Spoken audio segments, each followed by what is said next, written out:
sexual foi uma relação que sempre se arrastou até o final da nossa relação, mas sabíamos lidar com isso de forma até que saudável, né? Eu acolhi o Leandro desde o início, foi difícil pra mim assimilar também, porque desde da lua de mel o Leandro já apresentava isso, e ele sempre falou pra mim que ele nunca tinha tido problemas sexuais, né? Isso lá no início. Então, isso também batia em mim como mulher, numa questão de, meu Deus, o que eu tô fazendo de errado, né? A gente foi se curando, se unindo, se munindo, e a gente casou. Casamos felizes, tá, gente? Casamos muito felizes e foi tudo muito sincero. Posterior a isso, tivemos sim muitas relações e todas relações consensuais, tá? Leandro sempre me respeitou, inclusive na gravação do programa.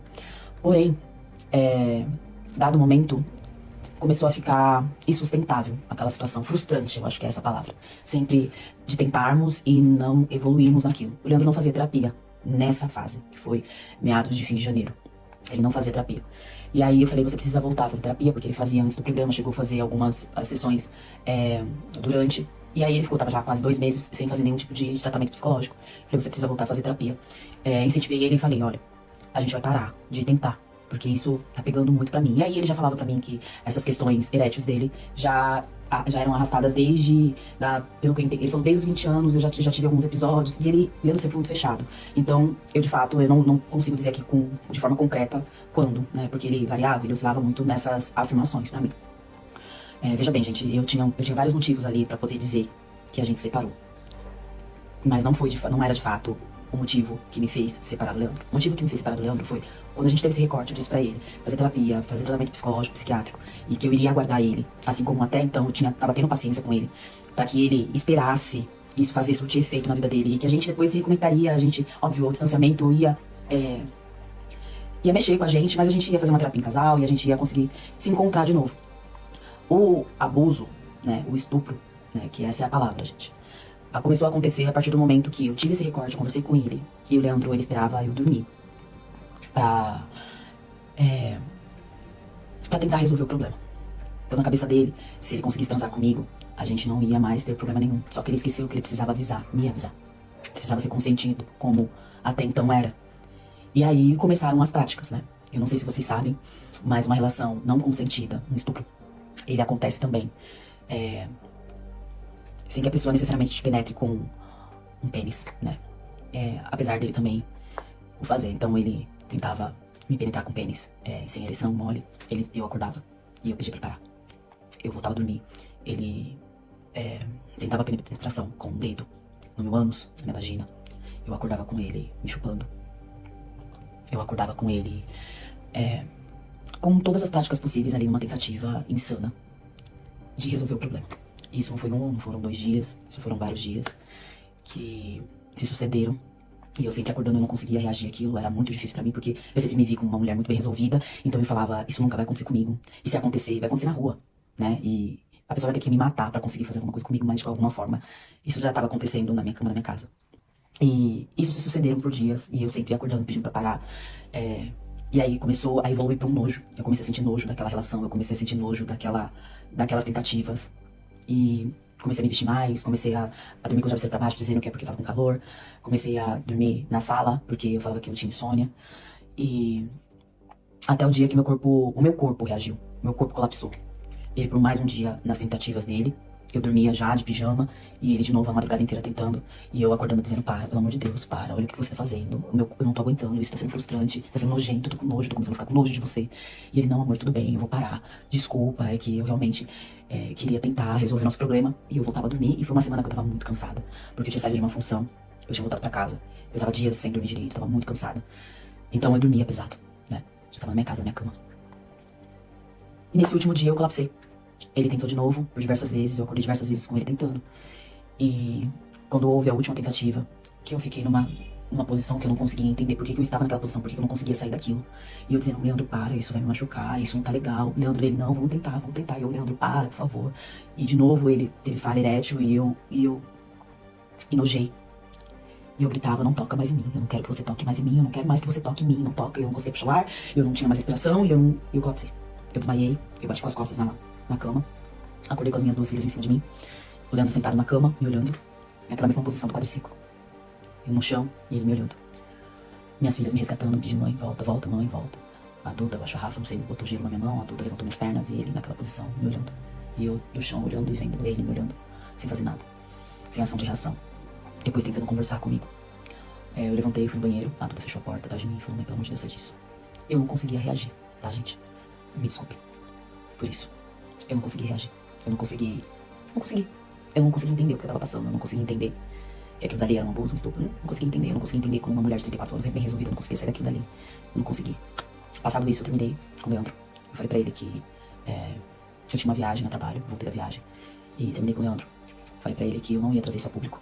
Que eu tinha consciência que isso poderia influenciar muito nas nossas vidas. Que eu não queria ser conhecida por essa passagem, por essa situação. Então que ele vivesse a vida dele, que eu viveria a minha vida. E foi assim que eu terminei com o Leandro. Ainda com mágoa, porque aconteceram algumas coisas, mas eu só queria viver a minha vida, só queria continuar com a minha vida. O que aconteceu? O Leandro, ele deu outros motivos pra mim, né? Ele era uma pessoa que ele falava uma coisa pra mim e ele fazia outra, né? E isso só veio à tona no pós-programa. Então, ele falou pra mim, por exemplo, que ele não tinha traído a ex-mulher dele. E depois, quando a gente saiu do programa, ele falou assim, agora eu posso te falar, porque não vai te influenciar mais, não vai influenciar mais sua decisão. Eu realmente traí minha ex-mulher. Não foi uma vez, não foram duas. Ele levou uma ex-ficante dele pra uma atividade nossa do casamento. Atividade, gente, pra quem não sabe, são aqueles recortes que a gente faz de passeio, de visita, né? Ele levou uma ex-ficante dele, que depois eu também descobri, pelas palavras dele. A família dele, não, eu não fui acolhida pela família dele. Eu tive um episódio um pós-natal lá, e foi um episódio confortável, não tenho o que reclamar. Foi a primeira vez, de fato, que eu me senti acolhida por eles. Mas na palavra dele, pelo que ele falava assim pra mim, não é que a minha família não gosta de você, é que ela gosta da minha ex. E aí ele falou, minha família saiu de lá, da prova de vestido, e fui direto pro serviço da minha ex. Então, eu estive a todo momento sozinha, né? Sozinha. Estive com a minha família, com os meus amigos, mas eu não tive um apoio, um respaldo. Quando eu digo que a família dele não me deu nada, não é bens financeiros. Foi demonstração de afeto, de carinho, de amor. Uma família não se constrói sozinha. Não se constrói. Eu acredito que tem famílias que se constroem a dois, mas aonde eu veio, estamos sempre muitos, né?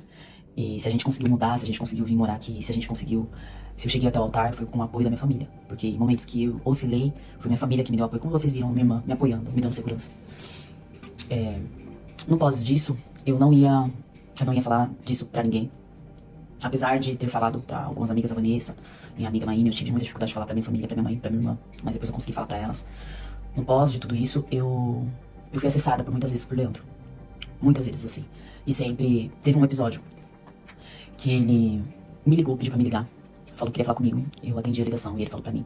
Pediu pra mim, acho que faz uns 10, 15 dias depois que a gente tinha terminado. Pediu pra voltar, dizendo que me amava, dizendo que eu era a mulher da vida dele. E, por favor, volta comigo. Acho que 20 e poucos dias depois eu descobri que ele tinha ficado com minha amiga um dia antes. Ela foi no meu casamento, ela frequentou minha casa. E só por isso ele pediu pra voltar comigo. Quando eu falei pra ele que eu tava traumatizada demais pela relação, que meu corpo enojava o corpo dele e que não existia possibilidade de a gente voltar, ele falou, então tá bom. Então vamos alinhar uma conversa. Então vamos alinhar aqui uma conversa. Eu falei, não tem mais alinhamento de conversa, não existe mais um casal. Agora é Leandro, Marçal e Ingrid Santa Rita. Cada um trilha o seu caminho. E daí pra frente, ele passou a me acessar. E a lugares que ele sabia que me encontraria, no evento da minha irmã, por exemplo. Ele sabia que ele me encontraria lá. Que ele foi no evento da minha irmã, sabendo que me encontraria lá. Ele passou a me mandar mensagem esporádicas, ali tentando um alinhamento de conversa sempre. E o que mais me assustou e me fez ir até o programa. Ele falava assim, Ingrid, a gente não precisa ser amigo, mas a gente precisa ter uma boa convivência. Porque afinal, a gente vai se encontrar em eventos. A gente vai se reencontrar em outras situações. E quando isso acontecer, a gente precisa estar bem. Aí, Leandro, eu não quero ter convivência nenhuma sequer com você. Você entendeu? Tá bom.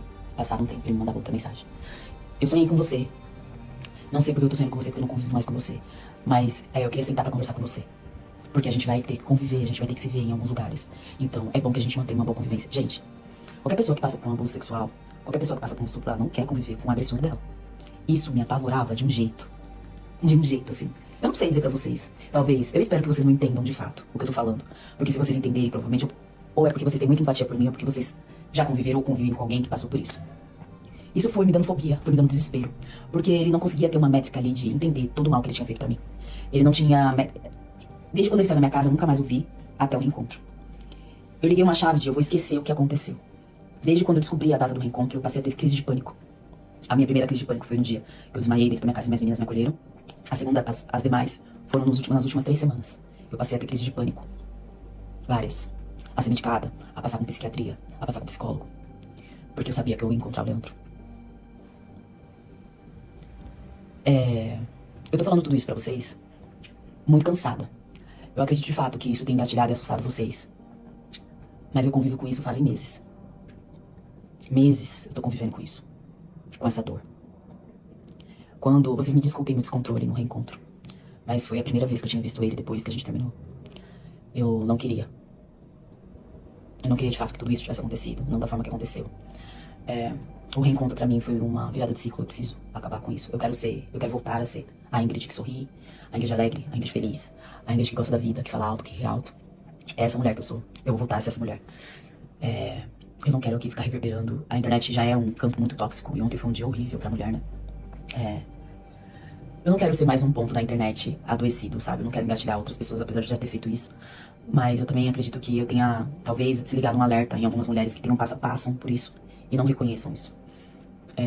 Não é não. Se eu disser pra você que eu não quero que você toque no meu corpo, eu não quero que você toque no meu corpo. Não toca no meu corpo. O programa foi, de alguma forma, uma forma de eu conseguir me proteger. Eu não vou ficar andando com medida protetiva em evento. Mas agora talvez as pessoas saibam, sabendo de tudo que eu passei, de alguma forma eu vou ser protegida. Ou pelo público, ou pela sociedade, eu vou ser protegida. Eu sou uma mulher com 2 filhas. Eu só quero estar em segurança. Leandro nunca me ameaçou, eu não tô dizendo isso, tá, gente? Mas eu acho que ele não consegue ter consciência do que ele fez. Apesar de ele nomeia o que ele fez como prática egocêntrica. Eu fui egocêntrico. Isso não é egocentrismo. Isso é abuso, isso é estupro, né? Então, gente, é isso, tá? Eu não vou ficar aqui me justificando, mas eu nem tô aqui de verdade pra poder, de alguma forma, ser validada, tá? Quem sabe o que eu passei todos esses meses fui eu. E eu não preciso que ninguém valide minha dor. Tudo que eu falo, eu tenho testemunha, tá? Eu tenho provas. Eu preciso ter provas, né? Porque eu sou uma mulher e tô falando de alguma coisa. Como que a gente tem uma câmera dentro do quarto, né? Enfim. Eu não tô aqui pedindo validação, tá? Eu tô aqui só me pronunciando diante dos fatos, diante de tudo que aconteceu. Daqui pra frente, tudo vai ser tratado de forma jurídica, tá? Eu fui na delegacia, eu apelei, ó. Eu tô protegida pela Maria da Penha. E me doeu muito. Me doeu muito. Eu fui uma filha que via a mãe sendo agredida a infância inteira.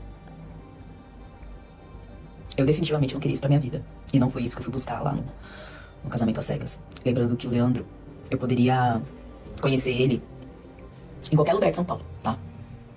Em qualquer lugar de São Paulo eu poderia ter conhecido o Leandro. Em um samba, em um evento. Então isso não tem relação com o programa, tá? Com o experimento. Isso tem relação com ele. Isso não diz respeito a nós, diz respeito a ele. Acredito de verdade que ninguém da parte dele nem sonhava com nada disso. Porque esse é o Leandro. Ele esconde, ele omite, ele mente. Ele mente compulsivamente. Tá? É isso, gente. Não vou ficar mais aqui me justificando, não vou ficar aqui mais reverberando isso, tá? Vida que segue, né? A partir de hoje, meu corpo direito, como minha advogada, vai cuidar desse assunto, tá? Eu vou ser acolhida pela minha família e pelos meus amigos, como sempre fui, nesses últimos meses que ninguém nem sonhava o que tinha acontecido, pelas minhas filhas. E vocês vão voltar, eu vou voltar a sorrir, e eu vou aparecer aqui sorrindo bastante, tá bom? E pra quem me fala pra mim não perder a esperança, eu não perdi a esperança, gente, do amor. Eu não perdi a esperança do amor. Eu sou uma pessoa traumatizada, sim, e os traumas, as cicatrizes, elas não saem, tá? A cicatriz, ela fica na pele pro resto da vida. Mas isso não anula a Ingrid. Isso não anula eu amar a vida. Isso não anula o direito de eu ser feliz. Eu vou ser feliz, de novo. E talvez agora de uma forma honesta, segura, respeitosa. Tá bom? Um dia. Agora eu só quero viver minha vida. Tá bom? Beijo. Tenha uma boa tarde.